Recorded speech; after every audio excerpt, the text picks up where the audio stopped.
Okay, everybody, I just wanted to show you. I just got back in town checking on my store. I'll be here for about 3 days, and I just wanted to take you around to let you know that it is possible to run a business and not be here every day. And that's the point I always stress you want to get to.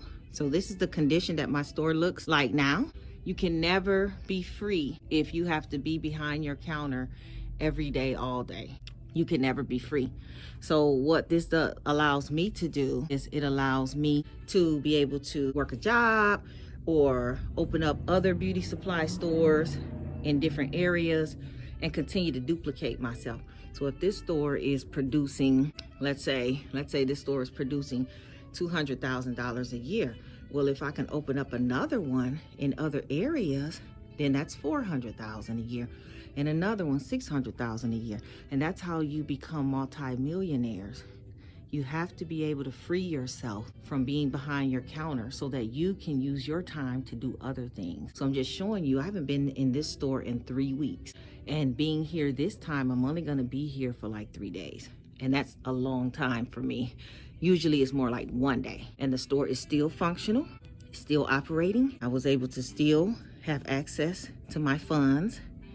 People still got paid and everything kept moving along. So this is just an example. So I'm here. I'm gonna help them with inventory. I did order some inventory, but I'm gonna even train my managers how to order inventory as well. Because you have to get to the point where the store can fully operate without you. And they did pretty good. I don't see a whole lot of things out of order. I see a couple, but not a whole lot of things. So remember, systems work, not you. Don't depend on just you. Now to start off, yeah, you will have to be in your store unless you buy an existing business already. But if you don't, you will have to be in your store at first, and that's okay. But always have the mindset of creating your systems so that you can be able to come out of your store from behind your counter and do other things. Here are some additional quick tips that might help you in getting your store to the point where it operates itself and it doesn't depend on you being there behind the counter every day. Pay your workers. You might be wondering, well, if I'm not at the store every day, how in the world am I going to pay my workers? Well, first of all, you have to have a system set up where you have access to your cash. This is going to involve your manager, your store manager. Your store manager is able to take the cash and put it in a bank bag and do a night deposit at your local bank.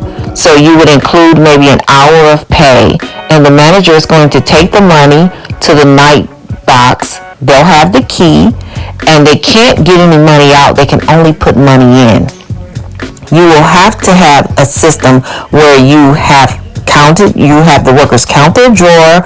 You have to make sure that the drawers are balanced. So you will want to do research on how to count a drawer, how to balance a drawer, how to check to make sure everything balances out. Your manager will be responsible for doing the night drop deposits into the bank of your choice. And that money will be deposited right into your bank account the next day or so. You can pay your workers electronically. That's really how everybody's doing it these days. And if you're new in business, you might want to think about paying your workers each time they work, or maybe the next day. You can do it weekly or you can do it bi-weekly. But when you're new in business, that can be a little tough sometimes because that money adds up. And as you know, it's tough when you're getting started. Sometimes it's a lot easier to pay a worker $70 for 1 day of work versus $700 for 1 week of work. So you might want to think about, well, if Tina worked Tuesday for 7 hours at $10 an hour, I'm going to go ahead and get her $70 for that day. I'll cash app it to her, or I can do Zelle or any of those electronic methods. That might be easier for you than waiting until a week later, having to manage all of the money, making sure that the payroll is in the bank, and coming up with Tina's $700. Now, yes, you do want to get to the point where you're on top of your financials, you're doing it the right way, you're managing it, but starting out, everybody pretty much knows that it's not easy. So $70 for Tina's one day of work is a whole lot easier to pay than Tina's week of work at $700. That can feel overwhelming for new people who are in business. So just keep that in mind. So how do I pay my workers when I'm not there?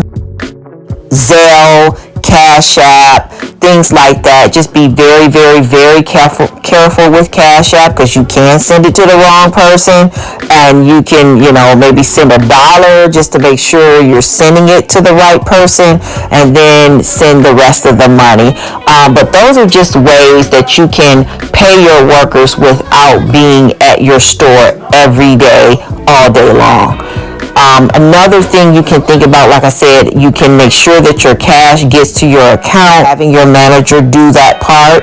You might think, well, I don't trust people to do that. Well, if you have that mindset, you will never grow. You will be a mom and pop shop, and the day that you can no longer do it anymore is the day that you no longer have the store open anymore. And that's not really a business. That's a self-employed person. So if you want to be an entrepreneur, you will have to figure out ways that business will operate without you. If you want something that you can leave to your family, who's to say that your kids want to grow up and be behind the counter of your beauty supply store every day? They may not want that. But if you leave them a business that operates itself, and all they have to know are the systems, and all they have to do is make sure that they have a manager who can run the systems, then that's easy money for them. Then you have left them wealth. You have left them a legacy. But if you leave them a project where it cannot run without them, you're leaving them a burden and a problem, and that's what you don't want to do. I'm sure this information has been very helpful to you. Go ahead and hit that subscribe button so that you can stay up on the latest videos and content that I bring to you. I'm always going to bring something to you that's going to give you ideas in your business that will make your journey a little bit easier. So make sure you hit that subscribe button, and just check out some of the other videos that we have posted on Tanisha's Beauty Supply YouTube channel, and I will see you in the next video.